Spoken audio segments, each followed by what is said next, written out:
This is part 2 of a 3-video series on using direct questions, indirect questions, and implicit questions in your academic writing. I'm assuming you have already watched the video on direct questions, or you're already just very familiar with using and forming direct questions from years of learning English. But in some academic writing, indirect questions are preferred. So if you're already familiar with direct questions, let's move on and talk about indirect ones. So, which do you use, direct or indirect? Well, in some journals or fields of study, direct questions are considered too informal for published papers. And so as a result, they may prefer indirect questions. How do you know if they prefer indirect or direct questions? Well, look in a paper published in a journal you are interested in and try searching for a question mark. Direct questions are introduced with or end with a question mark. So if there are no question marks in the whole paper, it may be that it's using indirect questions. You can't just conclude that there is no question, because if it's a paper, if it's a published academic paper, there has to be a question. Otherwise, why publish it? Okay, so we're going to start with content questions instead of yes-no questions. It'll be a little easier to present this way. So let's start off with this example from earlier. Alluvial diamond deposits can be analyzed as systematically as any other geological phenomenon. The rules are that, it will start off with the WH word or phrase. There is no subject auxiliary inversion, no question mark at the end, and it's part of a larger sentence. The larger sentence we're going to use is, the aim of this study is to determine, which is a typical beginning of a sentence you might find in an academic research paper introduction, where they're explaining the purpose of the paper. All right, so now for our WH word or phrase, we'll turn this into how. No inversion, so here's our subject, here's our auxiliary, and here's the rest of the verb phrase, and indeed the rest of the sentence. How alluvial diamond deposits can be analyzed. Okay, let's try another one. Bacteria counts differ under transient and steady state conditions using the direct count microscopic method.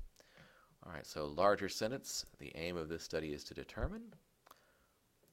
This is talking about the circumstances, when something happens, so we'll make that when.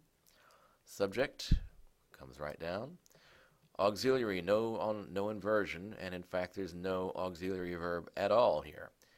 If this were a direct question, we would have to supply our own auxiliary, do, but because it's indirect, don't do that.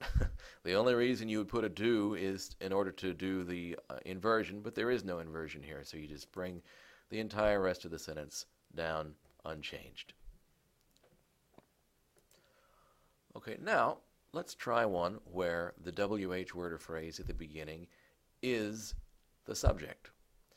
So this policy should be implemented. Let's ask which policy. So the aim of this study is to determine. This policy becomes which policy.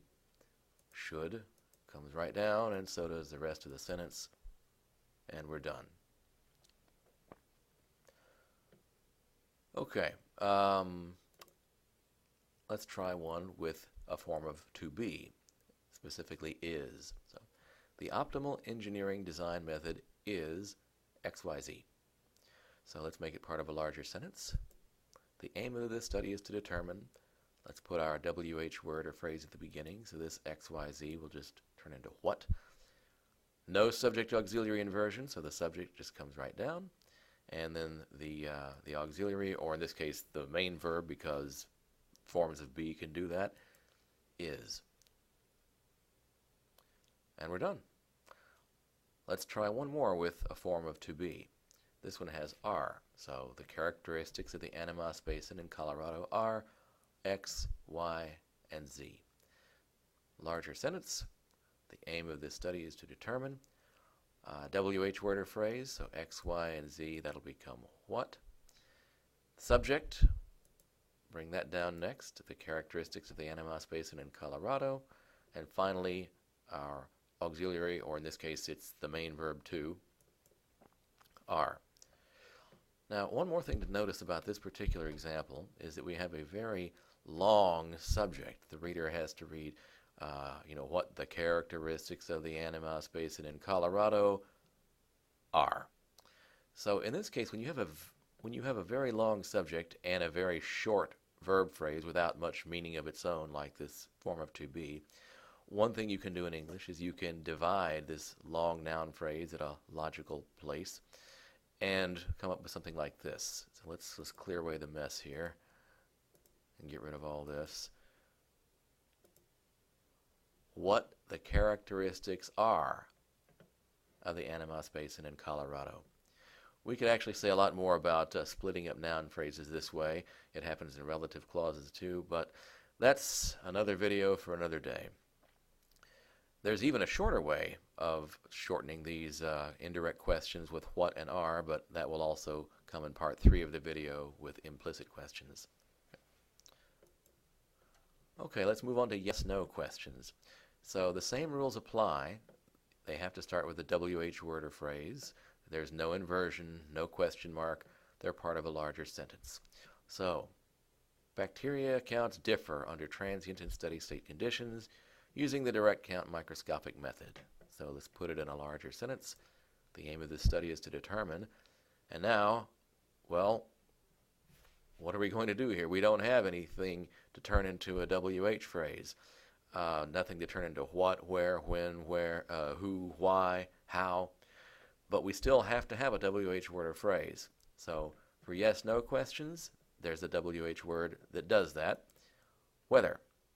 It doesn't show anything. It just indicates that this is a question. It's a yes-no question, indirect, as part of a larger sentence.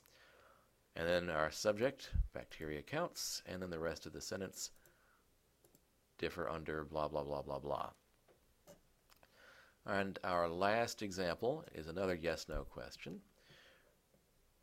So punishment is an effective tool. Larger sentence. The aim of this study is to determine. In addition to whether, there is one question introducer that is not a WH word. It doesn't start with WH. It doesn't have W or H in it. It's just if, and that counts as an honorary WH word for the purposes of introducing an indirect yes-no question. This is not the conditional if. It's just if saying we want to answer this question. And then the subject comes down, and then the rest of the sentence comes down like so. And we're done. So that concludes the presentation of indirect questions.